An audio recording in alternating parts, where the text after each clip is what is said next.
Kaleshwaram project ఇప్పుడు తెలంగాణ రాజకీయాల్లో పెను నిప్పు రాజేస్తుంది.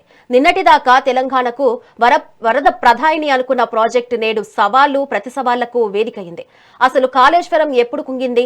కాంగ్రెస్ ఎందుకు దీన్ని సీరియస్ గా తీసుకుంది? కేసీఆర్ మార్కుపై రేవంత్ రెడ్డి వేసిన పవర్ పాయింట్ బాణాలు ఏంటి? బీఆర్ఎస్ శ్రేణుల కౌంటర్లు ఏంటి? Let's watch this story.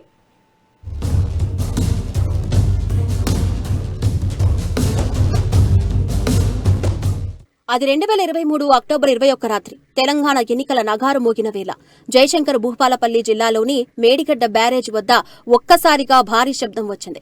Kaleshwaram ప్రాజెక్టుకు గుండెకాయ లాంటి మేడిగడ్డ బ్యారేజ్లోని 7వ బ్లాక్లో ఉన్న 6 పిల్లర్లు ఒక్కసారిగా కుంగిపోయాయి. ఈ ఘటనే తెలంగాణ రాజకీయ ముఖ చిత్రాన్ని మార్చేసింది. అంతవరకు కాళేశ్వరం నా బ్రెయిన్ చైల్డ్ అని చెప్పుకున్న బీఆర్ఎస్ ప్రభుత్వానికి ఇది పెద్ద షాక్. ఇసుక మేటలపై సరైన నాణ్యత లేకుండా నిర్మించడం వల్లే నీటి ఒత్తిడికి బ్యారేజీ కుంగిపోయిందని నేషనల్ డ్యామ్ సేఫ్టీ అథారిటీ తేల్చింది. కాంగ్రెస్ అధికారంలోకి రాగానే దీన్ని అత్యంత ప్రతిష్టాత్మకంగా తీసుకుంది. కేవలం పిల్లర్లు కుంగడమే కాదు, అంతకంటే ముందే 2020 నుంచి సమస్యలు ఉన్నాయని 2022లోనే కన్నెపల్లి ఫామ్ హౌస్ మునిగిపోవడాన్ని కాంగ్రెస్ గట్టి అస్త్రంగా మార్చుకుంది. ఇదే విషయాన్ని సీఎం రేవంత్ రెడ్డి అసెంబ్లీ సాక్షిగా ఎండగట్టారు.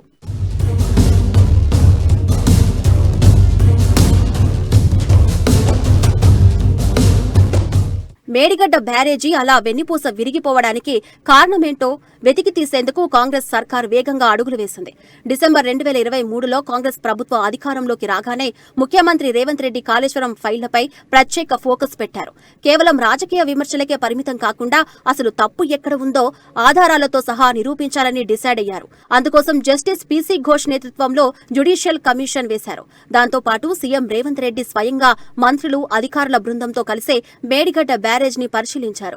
అసెంబ్లీ వేదికగా కాళేశ్వరం అవినీతిపై పవర్ పాయింట్ ప్రజెంటేషన్ ఇచ్చి కేసీఆర్ డిజైన్ల వెనుక ఉన్న అసలు రహస్యాన్ని బట్టబయలు చేశారు. 1,00,000 కోట్ల ప్రజాధనం వృధా అయినందుననే కాంగ్రెస్ ప్రధాన ఆరోపణ. మొత్తం ఉన్న 2 కిలోమీటర్లలో ఉన్న పిల్లర్స్ లో ఇది పోయింది. ఇప్పుడు కేసీఆర్ అంటాడు 4 పిల్లర్లు కుంగిపోతే ఏమైందని. వెన్నుపూసల 4 పూసలు పోయినాయి అనుకో. ఈ కాళేశ్వరం ప్రాజెక్టుకు మేడిగడ్డ బ్యారేజ్ అనేది వెన్నుపూస లాంటిది గోదావరి జలాల ఎత్తిపోతలకు. మీరు సింపుల్ గా అర్థం చేసుకుని, ఒక మనిషికి కాలుకు దెబ్బ తగిలినా, చేతికి దెబ్బ తగిలినా, కన్నుకు దెబ్బ తగిలినా, ఒక కాలు లేకున్నా లేచి నడవచ్చు, కుట్టుకుంటానే అనవచ్చు. కానీ వెన్నెముకలో వెన్నుపూసలో 4 పూసలు దెబ్బతింటే ఇంకా వాడు చేసేది ఏం లేదు, మంచంలో ఎల్లెలకలు అనుకో చూడాలి ఏం జరుగుతుందో అంతే. ఇప్పుడు ఈ గోదావరి ప్రాజెక్టు మేడిగడ్డ అనేది గోదావరి ప్రాజెక్టులో వెన్నుపూస దెబ్బతిన్నది. ఇక చేసేది ఏంది లేదు, జరుగుతున్న చూడాలి. అట్లా వస్తుంటాయి నీళ్ళు, ఇట్లా పోతుంటాయి.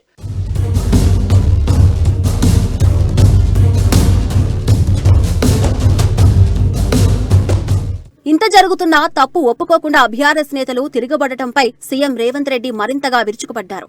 తప్పు చేసింది కాకుండా ఇప్పుడు బీఆర్ఎస్ నేతలు కాంగ్రెస్ పై బురద జల్లుతున్నారంటూ తీవ్రస్థాయిలో మండిపడ్డారు. ప్రాజెక్టు కూలిందని స్వయంగా మహదేవ్పూర్ పోలీస్ స్టేషన్లో కేసు పెట్టిందే కేసీఆర్ ప్రభుత్వమని గుర్తు చేశారు. మిడిమిడి జ్ఞానం ఉన్న వాళ్లను పంపి ప్రగల్భాలు పలికిస్తున్నారని ఆగ్రహం వ్యక్తం చేశారు. తనకు కేవలం వారం రోజుల సమయం ఇస్తే కేసీఆర్ అవినీతి గుట్టు మొత్తం రచ్చకీడుస్తానని, తన తడాక ఏంటో చూపిస్తానని మాజీ సీఎం కేసీఆర్ కు ఓపెన్ ఛాలెంజ్ విసిరారు రేవంత్ రెడ్డి.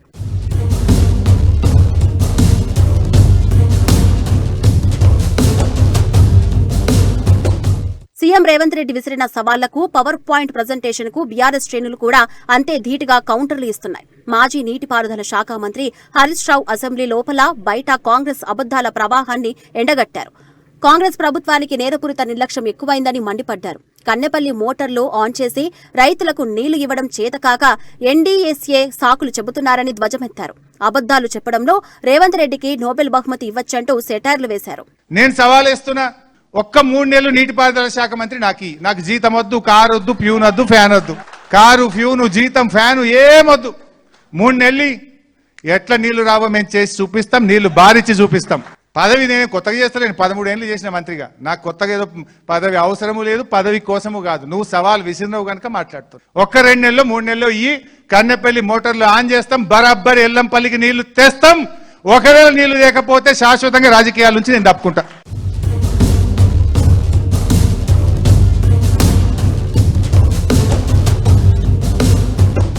హరీష్ రావు అసెంబ్లీ వేదికగా కౌంటర్ ఇస్తే ఇటు బీఆర్ఎస్ వర్కింగ్ ప్రెసిడెంట్ కేటీఆర్ సైతం సోషల్ మీడియా వేదికగా కాంగ్రెస్ సర్కారుపై విరుచుకుపడ్డారు.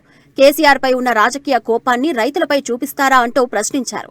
4 పిల్లర్లు కుంగిపోతే మొత్తం ప్రాజెక్టే మునిగిపోయినట్లు కలరింగ్ ఇస్తున్నారని, వర్షాలు లేక రైతులు కంటతడి పెడుతున్నా కాంగ్రెస్ నెగిటివ్ మైండ్ సెట్ తో వ్యవహరిస్తుందని మండిపడ్డారు.